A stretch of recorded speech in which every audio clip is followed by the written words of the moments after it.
আসসালামু আলাইকুম everyone, welcome back to my channel. আমি মাখনিস লাইফস্টাইল ব্লগ চ্যানেল থেকে আরও একটি নতুন ব্লগ ভিডিওতে আপনাদের সবাইকে ওয়েলকাম করছি। দেশ ও দেশের বাহিরে যে যেখান থেকে আমার ভিডিওটি দেখা শুরু করেছেন, আই হোপ সবাই সুস্থ ও নিরাপদে আছেন। আমরাও আলহামদুলিল্লাহ ভালো আছি। তো আরও একটি নতুন ভিডিও নিয়ে আপনাদের মাঝে হাজির হয়েছি। আশা করছি আমার আজকের ভিডিওটি ভালো লাগবে এবং আপনারা সম্পূর্ণ ভিডিওটি ওয়াচ করবেন। তো আজকে সকালের নাস্তায় আমি যে কি বানাচ্ছি আমি নিজেই জানি না, তবে মাঝে মাঝে আমি এরকমটা করে থাকি। তো মূলত কি বানাই করতে করতে তো এলোমেলোভাবেই কিছুটা রান্না করে ফেলি। তো মূলত রাতের কিছুটা মুরগির মাংস ছিল। রাতের যদি মুরগির মাংস বা অন্য কোনো মাংস থাকে তো সকালে উঠে আমার মনে হয় ওই মাংসটা দিয়ে আমি পোলাও বিরিয়ানি কিছু একটা বানিয়ে ফেলি।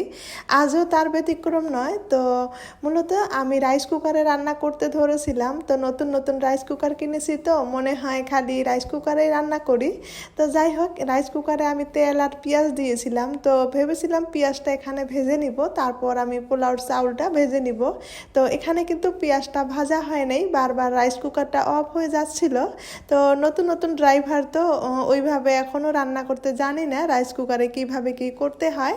তারপর আমি এখানে চাউলগুলো দিয়ে তো আধা কাঁচা আর কি পেঁয়াজগুলো তো ওইভাবে আর কি ভেজে নিয়েছি।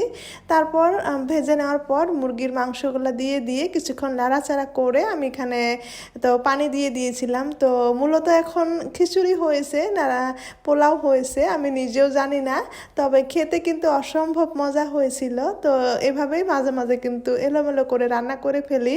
আর এই তো দেখতেই পারছেন, দেখতেও কিন্তু অসম্ভব সুন্দর হয়েছিল। তবে আপনারা আমার এই রান্নাটাকে কি বলবেন, খিচুড়ি বলবেন না পোলাও বলবেন, তো আমাকে জানাবেন। তো আমি তো কোনোটাই বলতে পারছি না। তো যাই হোক, এভাবে রান্না করলেও কিন্তু বেশ মজা লাগে। তো এভাবে রান্না করেছিলাম, আমার শ্বশুর আব্বাও কিন্তু খেয়েছিল, যেহেতু এখানে লোকেল মুরগির মাংস ছিল, আলু দিয়ে লোকেল মুরগির মাংস রান্না ছিল, ওইটা দিয়ে আর কি সুন্দর করে বানিয়ে নিয়েছি। তো শ্বশুর আব্বা খেয়ে মেয়েকে নিয়ে বাইরে চলে গিয়েছে, এখন আমরা দুইজনে খেতে বসেছি। তো খাওয়ার অংশটাও কিছুটা আর কি ক্যাপচার করেছিলাম। এই মুহূর্তে যদি আমার ভিডিওটি দেখা শুরু করেছেন তো প্লিজ একটা লাইক দিয়ে ভিডিওটি কন্টিনিউ করবেন। আর যদি আমার চ্যানেলে আজ আপনি নতুন হয়ে থাকেন, আপনি চাইলে আমার চ্যানেলটা সাবস্ক্রাইব করে নিয়ে আপনার সঙ্গেই রাখতে পারেন। আপনি যদি কন্টেন্ট ক্রিয়েটর হয়ে থাকেন অবশ্যই আমার কমিউনিটিতে একটা পোস্ট দিয়ে যাবেন, এতে করে আমার জন্য অনেকটাই সহজ হবে। আর যদি আপনি সাধারণ দর্শক হয়ে থাকেন, আপনার জন্য আমার তরফ থেকে রইল প্রাণ ঢালা ভালোবাসা। অনেক অনেক ভালোবাসা জানাচ্ছি আমার সকল সাধারণ দর্শকদের। যারা ভালোবেসে আমার ভিডিও দেখেন তাদেরকে অনুরোধ জানাচ্ছি আমাকে ছোট্ট একটা করে কমেন্ট করবেন, এতে করে আমার অনেক বেশি ভালো লাগবে। আর এখানে দেখেন সকাল সকাল ঘুম থেকে উঠেই মেয়ে তার চাচুকে অনেক দিন পর পেয়েছে। তার চাচু চেন্নাই চলে গিয়েছিল আমার এক জেঠি শাশুড়িকে নিয়ে ডাক্তার দেখাতে। তো তার চাচুকে পেয়ে তার মুডটা একদমই অন্যরকম, সেই সাথে চেন্নাই থেকে আসা গিফটগুলো পেয়ে সে তো অবাক হয়ে গিয়েছে। তো মেয়ের চাচু এবং দাদিমা চেন্নাই থেকে কি কি শপিং করে নিয়ে আসলো, তো সেটাই এখন আপনাদের সাথে একটু শেয়ার করি। ওরা মূলত গিয়েছিল আমার জেঠি শাশুড়িকে ডাক্তার দেখাতে। তো ওখান থেকে আসতেও কিন্তু মেয়ের জন্য কিছু আনাটা ভুল করে নাই। তো সেখান থেকে কিন্তু একটা চকলেটের বক্স নিয়ে এসেছে। তো সেটা পেয়ে কিন্তু মেয়ে অনেক বেশি খুশি। আর একটা এই যে খুব সুন্দর একটা ফ্রক নিয়ে এসেছে। তো মূলত ওখানে নাকি খুব ভালো আর কি কাপড় পাওয়া যায় না, কাপড়গুলো নাকি অনেক বেশি সিল্ক টাইপের। তো অনেক ঘোরাঘুরি করেই কিন্তু একটা কটন ফ্রক পেয়েছে। তো সেই ফ্রকটাই মেয়ের জন্য নিয়ে এসেছে। তো ব্ল্যাক অ্যান্ড হোয়াইট, তো অনেক বেশি ভালো লেগেছিল। তো যাই হোক, ওটাই আর কি আপনাদের সাথে শেয়ার করলাম। আর মেয়ে কিন্তু চকলেটের বক্সটা নিয়ে বসে গিয়েছে। তো চেন্নাই থেকে আসা চকলেট খাচ্ছে, বেশ ভালোই লাগছিল। তো যাই হোক, এই দেখেন মেয়ে খুশিতে ফ্রক পরেছে আর ঘুরে ঘুরে আমাদেরকে দেখাচ্ছে। আর আমিও একটু ক্যাপচার করেছিলাম আপনাদের জন্য। তো ও কিন্তু ঘুম থেকে উঠেই আর কি গিফটগুলো পেয়েছে, তার মুখটাও অন্যরকম। তো এখন মোটামুটি 10টা বাজে, তো তখনই আর কি ভিডিও করেছিলাম। তো যাই হোক, এর মাঝে অনেকটা সময় চলে গিয়েছে, আমি আর কোনো কিছুই ক্যাপচার করি নাই। তো ঘর দুয়ার পরিষ্কার করা, বিছনা ঝাড়া সব কিছুই আমি অফ ক্যামেরাতে করে নিয়েছি। এখন চলে এসেছি দুপুরে রান্না করতে। তো দুপুরে রান্নাও মোটামুটি কেটে বেছে রেডি করে নিয়েছি, তারপরেই আর কি আপনাদের সাথে শেয়ার করছি। ছোট আলু, সিম আর মটরশুঁটি ওগুলা কেটে নিয়েছি, তো ওগুলা ভাজি বসিয়ে দিয়েছি। আর রাতের কিছুটা ভাজা মাছ ছিল, তো ওই মাছগুলো আমি গরম করে নিচ্ছি। আর রাতের বেশ কিছু সবজি আছে, সবজিগুলো এখন গরম করে নিব। দেখা যায় রাতে মাঝে মাঝে বেশি করে সবজি বানিয়ে রাখি, এতে করে দিনে একটু সহজ হয়। দেখা যায় সব কিছু করার পর অনেক কিছু রান্না করতে অনেকটা সময় প্রয়োজন হয়, নিজের হাতে একটুও সময় থাকে না।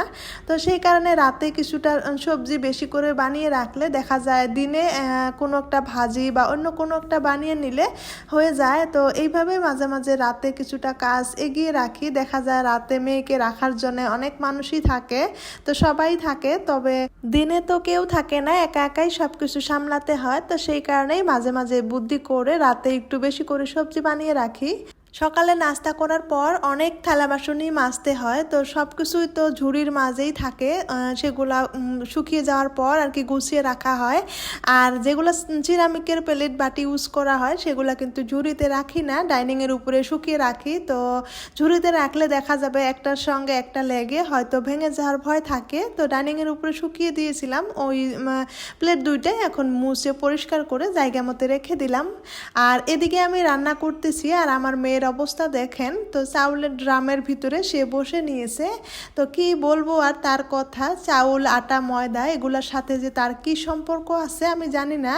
তো যাই হোক, এদিকে দেখেন আমি কিন্তু ভাজিগুলা আমার কড়াইতে থেকে ট্রান্সফার করে আমি অন্য একটা প্যানের ভিতরে রেখে দিয়েছি, কারণ কড়াইতে আমার অনেক বেশি বড় বড় লাগছিল, তাই ট্রান্সফার করে এখানে রেখে দিলাম। আর এই যে রাতের সবজি আছে, ভাজি আছে, মাছ ভাজি আছে, এখন খালি ভাজি করে নিলাম। তো এভাবে দিনে একটা সবজি রান্না করলে দেখা যায় অনেকটাই আরাম হয়। তো যাই হোক, দুপুরের খাবার দাবার হয়ে গিয়েছে, তারপর আর ক্যামেরাটা তো অন করা হয় নাই। এখন হলো একবারে রাতে। তো আজকে ভাবছি যে তেল পিঠা বানাবো আপনাদেরকে সাথে নিয়ে, তো দেখি আমি পারি কি পারি না। তো ইচ্ছা করলে কিন্তু সব কিছুই হয়।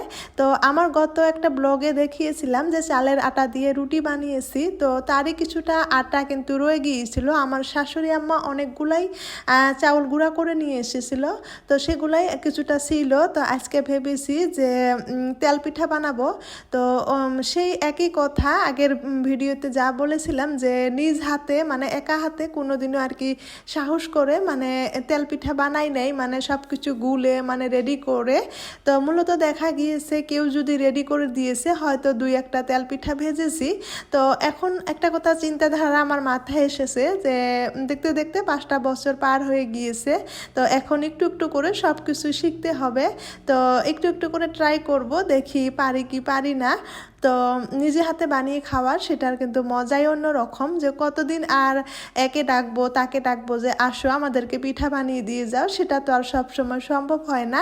তো যেভাবেই পারি আজকে সাহস করে হাতে নিয়েছি যে তেল পিঠা বানাবো। তো যাই হোক, আমি কিন্তু তেল পিঠার জন্যে খুব সুন্দর করে গুলে আমি কিছুক্ষণ রেস্টে রেখে দিয়েছিলাম, আধা ঘন্টার মতো। তারপর কিন্তু আবারও চলে এসেছি এই যে পিঠা বানাতে। তো প্রথম পিঠাটাই আপনাদের সাথে কিন্তু সুন্দরভাবে শেয়ার করলাম। তো আলহামদুলিল্লাহ পিঠাটা কিন্তু খুব সুন্দর হয়েছিল। তো প্রথম পিঠাটা বানানোর সঙ্গে সঙ্গে আমার হাজব্যান্ড চলে এসেছিল আর বলতেছিল বাহ ভালোই তো পিঠা বানাতে পারো। তো যাই হোক, তারপর আমার শাশুড়িও চলে এসেছিল। তো পিঠা দেখে বেশ ভালোই সবাই খুশি হয়েছিল। পরবর্তীতে কি হলো, পিঠাগুলা কিন্তু হয়েছিল, কিন্তু প্রথম পিঠাটার মতো সবগুলা কিন্তু আর এমনটা হয় নাই। পরবর্তীতে কি যে হয়ে গেল সেটা আমি নিজেও বুঝতে পারলাম না। তো প্রথম পিঠাটা চারদিকে কিন্তু কি সুন্দর ডোর ডোর একটা দাগ দাগ হয়েছিল, কিন্তু পরবর্তী পিঠাগুলোতে কিন্তু দাগ দাগ হয় নাই। পরে আমি বুঝতে পারলাম না যে কি হয়ে গেল। খেতে কিন্তু বেশ মজা হয়েছিল, নরম তুলতুলে হয়েছিল, আর ওই উপর সাইডটাতে এইভাবে দাগ দাগ হয়েছিল।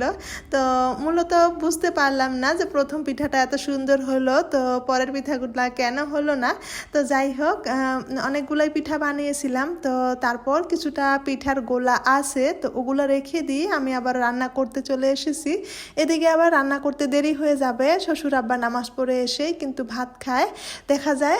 তো সেই কারণেই আমি কিছুটা গোলা আছে ওগুলো রেখে দিয়ে রান্না করতে চলে আসলাম।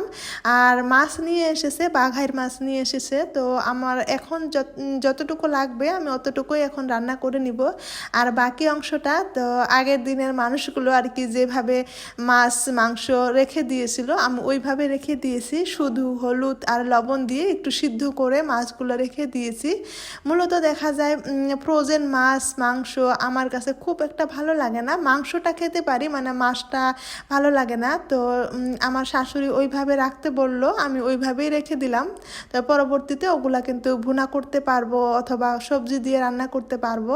তো সেই কারণে হলুদ লবণ দিয়েই আমি মাছগুলো কোনো মতে খালি সিদ্ধ করে রেখে দিলাম। আর এই মাছটুকু এখন রান্না করে নিচ্ছি রাতে খাওয়ার জন্য। রাতের জন্য রান্না শেষ করে তারপর শ্বশুর আব্বা এশারে নামাজ পড়ে এসে ভাত খেয়ে নিয়েছিল।